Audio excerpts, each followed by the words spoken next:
أهلا بيكم. النهاردة هنتكلم في موضوع مهم قوي، منطقة حرق الدهون أو زي ما بنسميها الفات بيرنينج زون. كتير مننا بيسمع المصطلح ده وممكن يحس إنه معقد، بس صدقوني الموضوع أبسط بكتير مما نتخيل. فمستعدين نبدأ الرحلة دي؟ يلا بينا نشوف إزاي نقدر نوصل للمنطقة دي بالظبط، والأهم إزاي نستغلها صح عشان نوصل لأهدافنا.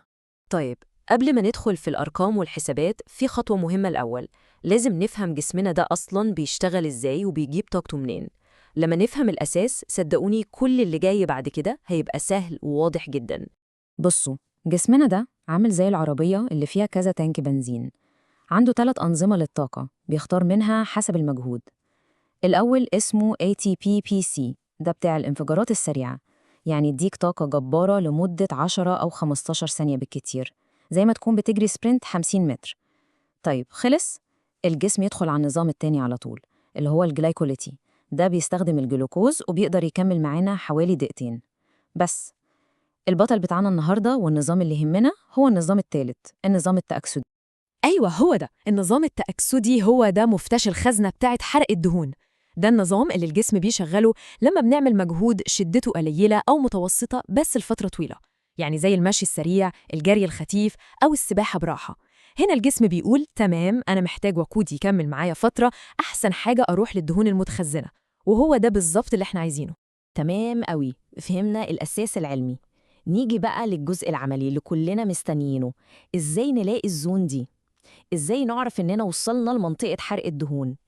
الخبر الحلو إن المعادلة بسيطة جدا. السر كله يا جماعة في رقم واحد، معدل ضربات القلب.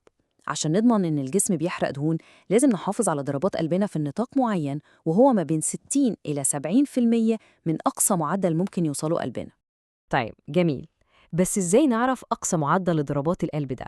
في معادلة تقريبية وسهلة جدا ومشهورة. بنطرح عمرنا من الرقم 220، يعني 220 ناقص السن. دي هتكون نقطة البداية بتاعتنا.